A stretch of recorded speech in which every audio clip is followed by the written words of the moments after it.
I would like to take this opportunity to recognize all the PSs present. If you just rise up and wave. I am told you're quite a number. I may not know you by name, but feel welcome. Welcome and thank you for honoring us. I would also like to request all the members of the County Assembly, MCAs from the various counties, to kindly stand up and wave, and I think they make the majority of the teams here. Kindly clap for them. Thank you very much. And finally, I would like to recognize the deputy governors, female deputy governors who are here. I think the ones who are here are female, not that I'm leaving out the men. And I will just call your name and you wave. Her Excellency Dr. Yulita Mitei from Nandi, Excellency Lucy Mulili from Makueni, Excellency Jennifer Mbatiani from Bungoma, Excellency Christine Kilalo, Taita Taveta, Excellency Philomena Kapkori, Trans Nzoia, Excellency Professor Grace Cheserek, Elgeyo Marakwet, Excellency Flora Chibule Kilifi, and Excellency Rosemary Kirika from Kiambu. We recognize you and feel at home, and thank you for coming. Your Excellency, I know time is gone, and I will be very brief. Excellency Governors, Cabinet Secretaries, Ambassadors, Honorable Members of Parliament, Majority Leader of Parliament, members of the Diplomatic Corps, private sector, civil society, all the distinguished guests, ladies and gentlemen, good morning again. Good morning. Last week in Homa Bay, I shared a quote from the Luo community that said, "Arung dako kileng," which meant a woman's throw never misses its target. And today, as women governors, the women parliamentarians and MCAs in this room, and all the leaders, we promise not to miss this throw for the Kenyan women. Welcome to the G7 strategy launch. We're here to revolutionize women political participation in leadership in Kenya. I am elated and eager to contribute to this historic journey that will inspire many women in Kenya to offer themselves to compete and take up leadership positions at the highest levels possible. Ladies and gentlemen, gender equality and women's empowerment is both a moral cause and an economic necessity. Women's active participation in public and political platforms builds resilient democracies, ensures political stability, promotes sustainable development, and will achieve the desired economic progress. Let us journey back together to 2013, when not a single female governor was elected in that election. A marginal improvement was recorded in 2017, where 3 women were elected as governors. We unfortunately lost one of our sisters, the indomitable Her Excellency, the late Dr. Joyce Laboso. May her soul continue resting in peace. And at this moment, I would like us to bow down and take a moment of silence in her honor.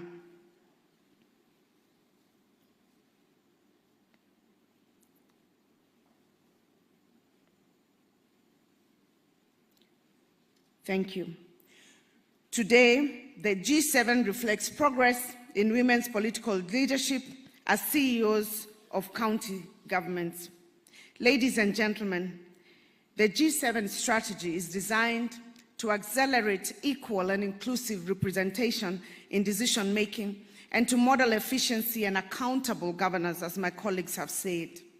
The strategy aims to showcase this transformative leadership we strive to deliver on the promise of devolution, while serving as a positive example to younger women or older women seeking access to leadership.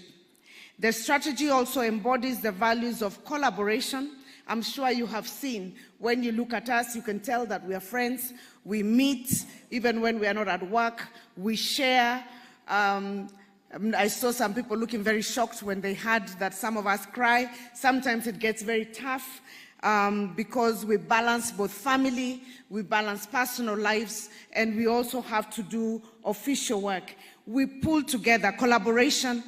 We also have accountability, inclusivity, equality, and empowerment that define Women Governors Caucus and that exemplifies transformative leadership. We share lessons. We learn from each other. I learn from Gladys Wanga, even if she's 1 year old. They learn from me. I learn from Susan. Everybody has something to give one another. And we sit down and say, how did you do that? Let's share your plans with me. Can I have that so that I don't have to start from the beginning? And we hold each other's hands, hoping that this will showcase women leadership to be exemplary and therefore motivate many other people to elect women leaders. Our goal is to increase the number of women governors from the current G7. It's not just a story. We're not just sitting here having this conversation and then going back to our homes. We have a strategy cut out for the next 3 years. For those of us who will not be running for a third term, because I'm not allowed by the Constitution, I will be dedicating my time to campaign for women potential governors who have been chosen by their respective parties, to work with them, develop strategies for reaching out on the ground to ensure that we actually increase this number. We will be, all of us, in New York in the next 2 weeks, fundraising for support and getting technical support as well for each of the counties and also for the counties that have potential women leaders. So how do we achieve this increased number in the next election? One of the biggest issues will be mentorship. It is incredible to be surrounded by many smart, dedicated women who are changing the landscape of leadership. And all of us will be giving our time, even as we run for office a second time, to mentor others who are coming up. I would like to just share one thing that I learned from Governor Ngilu. It's something very basic, but I came from technocrats. I did not know anything about politics. I had no clue about politics. I just went in there. And I remember when we were going around campaigning for women and 2/3 gender, one day we were in Kakamega, I think, and we were sitting, and of course, because I was amongst the youngest politicians, so to speak, I was still very conscious, and I think even Wanga was there. We were trying to find seats, and I had managed to find a seat because I came very early. Being a technocrat, you know, you're told 8, you are 8 seated. So I had a seat, but some other men came, big men, powerful men. And so I was very intimidated, and I was a governor, mind you. I stood up to give a seat to a man. I'll never forget Governor Ngilu. She dragged me back down and told me, never ever give up your seat for a man. Governor Ngilu, I learned my lesson. I have never again given my seat to a man. So one lesson I learned from Ngilu, very basic. She told me, never ever. How can you do that, you know?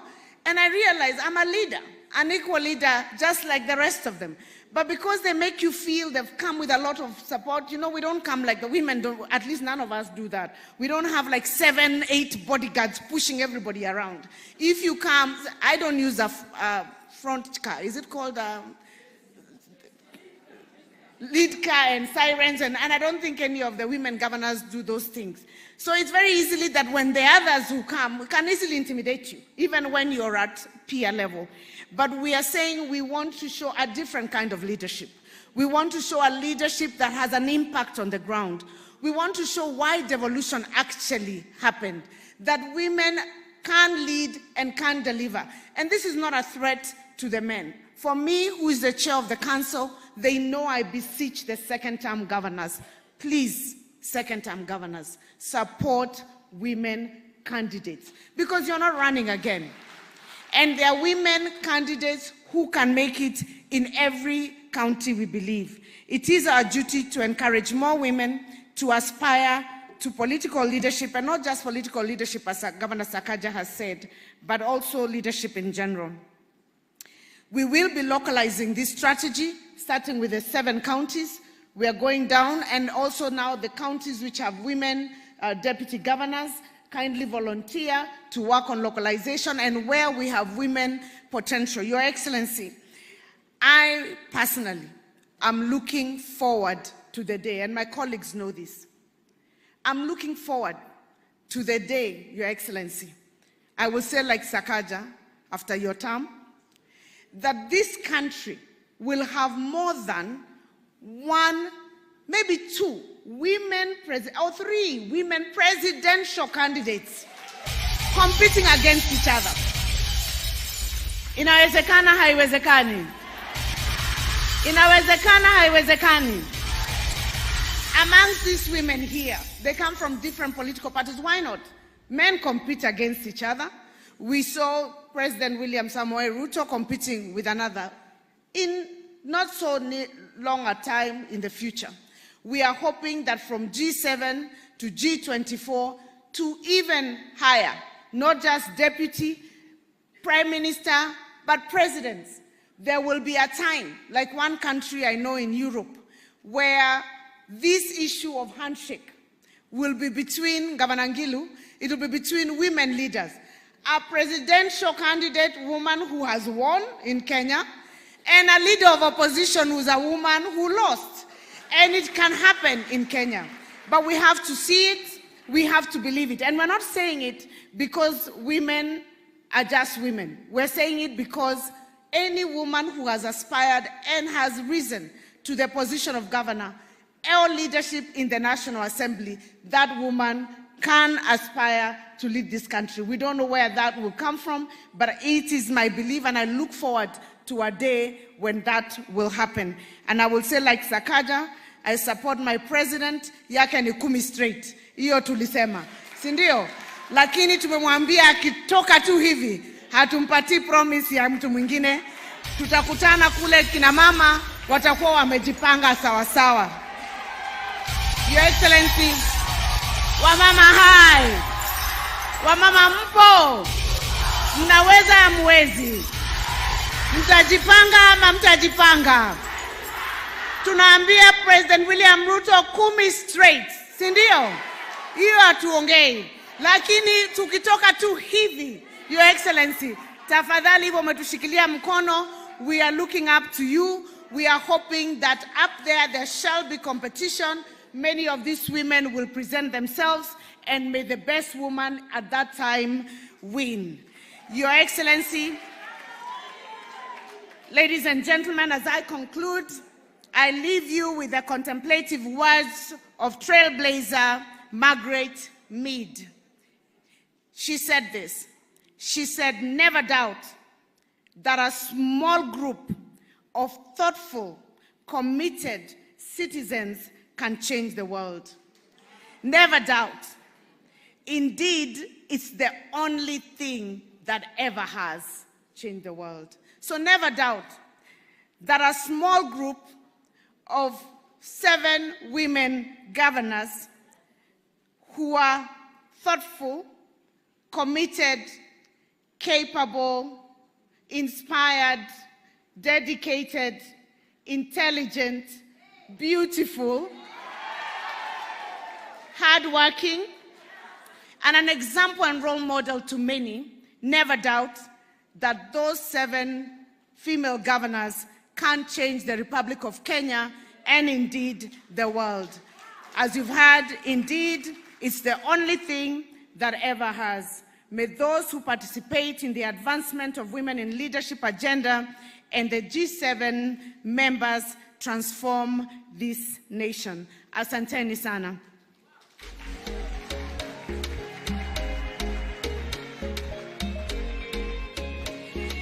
And now, it is my singular duty and honor to invite our role model, our president, our party leader for those of us who are in UDA, His Excellency William Samoei Ruto, PhD to address this gathering.